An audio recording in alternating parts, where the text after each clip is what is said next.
காத்தான்குடி சம்பவத்திற்கும் தலைவருக்கும் எந்த விதமான தொடர்பும் கிடையாது. ஆனா திரும்ப திரும்ப அதை சில இஸ்லாமிய அடிப்படைவாதிகள் எதற்கு அந்த வெறுப்பை விதைக்கிறாங்கன்னே நமக்கு இன்னும் புரியல. சரி, அப்படி பார்த்தா சரி, ஓகே, நீங்க சொல்றது படி நம்ம எடுத்துக்கோமே. அதுக்கப்புறம் திரும்ப அந்த ஈஸ்டர் பாம்பிங் நடந்துச்சு, அது யார சொல்லுவீங்க?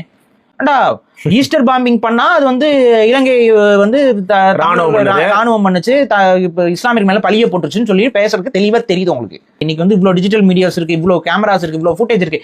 இப்பவே அவனால ஒரு ஃபால்ஸ் பிளாக் ஆபரேஷனை உங்க நாட்டுல பண்ண முடியுது அப்படின்னா இந்த பார்வை ஏன் உங்களுக்கு காத்தான்குடி சம்பவத்துல வர மாட்டேங்குது?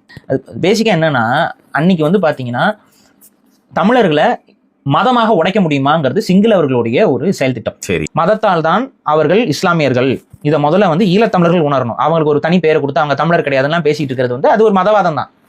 அவங்க தாய்மொழி தமிழ், ஆனா அவங்க அரபி அவங்க அப்படின்னு பேசிட்டு இருந்தீங்கன்னா அது உங்க மதவாதம் தான். இங்க எப்படி சங்கி பயலுக்கு இஸ்லாமிய தமிழர்களை ஏத்துக்காம பேசிட்டு இருக்காங்க, அதே சங்கித்தனத்தை தான் நீங்களும் கொஞ்சம் பேர் பண்ணிட்டு இருக்கீங்க. அதெல்லாம் நம்ம அங்கீகரிக்க முடியாது, ஆதரிக்க முடியாது. தலைவரே மிக தெளிவா சொல்லியிருக்காரு, உங்களுக்கு தலைவர் மேல நம்பிக்கை இருந்துச்சுன்னா தலைவர் சொன்னதை தயவு செஞ்சு கேட்டு நடந்துக்கோங்க. மிக தெளிவா என்ன பண்றாங்கன்னா, இதுல என்ன நடக்குதுன்னு பாத்தீங்கன்னா, இலங்கை ராணுவம் மிக தெளிவாக தமிழர்களுக்கும் அங்க இருக்கக்கூடிய இஸ்லாமிய தமிழர்களுக்கும் சண்டையை மூட்டி விடணும், மதவாத சண்டை. அப்ப என்ன பண்றாங்க, அவங்களுடைய போராளிகளுடைய உடையவே இவனுங்க உடுத்திக்கிட்டு அங்க அப்பப்ப பாத்தீங்கன்னா இஸ்லாமியர்களை அதாவது ஒரு 4-5 பேர் ஒன்னா இளைஞர்கள் போறாங்கன்னா ஒரு 2 பேரை சுட்டுறது. அப்ப என்ன ஆகும், அங்க மிச்சம் இருக்க 2 பேர் தப்பிச்சு போவாங்க. அவங்க என்ன யார பார்த்திருப்பாங்க, இயக்கத்துல சுட்டுட்டாங்க அப்படின்னு சொல்லுவாங்க. அப்ப இவங்க இயக்கத்துக்காரங்க துப்பாக்கில சுடுறாங்க அப்படிங்கறத, ஏன்னா அவங்க யூனிஃபார்ம் போட்டிருக்காங்க. தூரத்துல இருந்து யாரும் பக்கத்துல பேசிட்டு நாங்க இந்த இயக்கத்துல இந்த இதுல இருக்கிறோம் அப்படிலாம் சொல்லிட்டுலாம் சொல்றது இல்ல. தூரத்துல இருந்து சுடுவாங்க, பார்த்தா யூனிஃபார்ம் பார்த்தா இவங்க ஆளு 2 பேரை சுட்டுறான், 2 பேர் தப்பிச்சு போவான். அப்ப என்ன ஆகுதுன்னா, நம்ம ஆளுகளை சுடுறாங்க. அந்த சைட்ல இன்னும் இந்த பக்கம் சில விளங்காத சில மதவெறி கிறுக்கனுங்க இருப்பானுங்க, அவங்கள விட்டு அவங்களுக்கு எதிராக பேச வைக்கிறது இல்ல. நான் சொல்றது இவங்க தரப்புலயே சித்தாந்தத்தை ஏற்றிருக்கிற தரப்புலயே ஒரு சிலர் மதவெறி வெறுப்பு பிரச்சாரத்தையும் அங்கங்க 4 பேர் பேச விடுறது.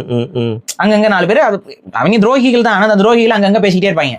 அப்ப என்ன ஆகுது, இவங்க நம்ம மேல வெறுப்பு கக்குறாங்க, அப்ப இவங்களாதான் இருக்கும் அப்படிங்கிற ஒரு குழப்ப சூழல் அவங்க உருவாக தொடங்குது.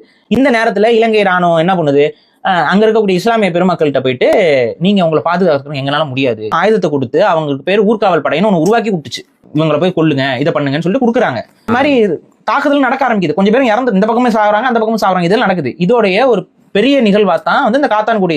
அதுக்கு காரணம் என்னன்னா, இவங்களுக்கு பல இஸ்லாமிய நாடுகள்ல இருந்து உதவிகள் வருது.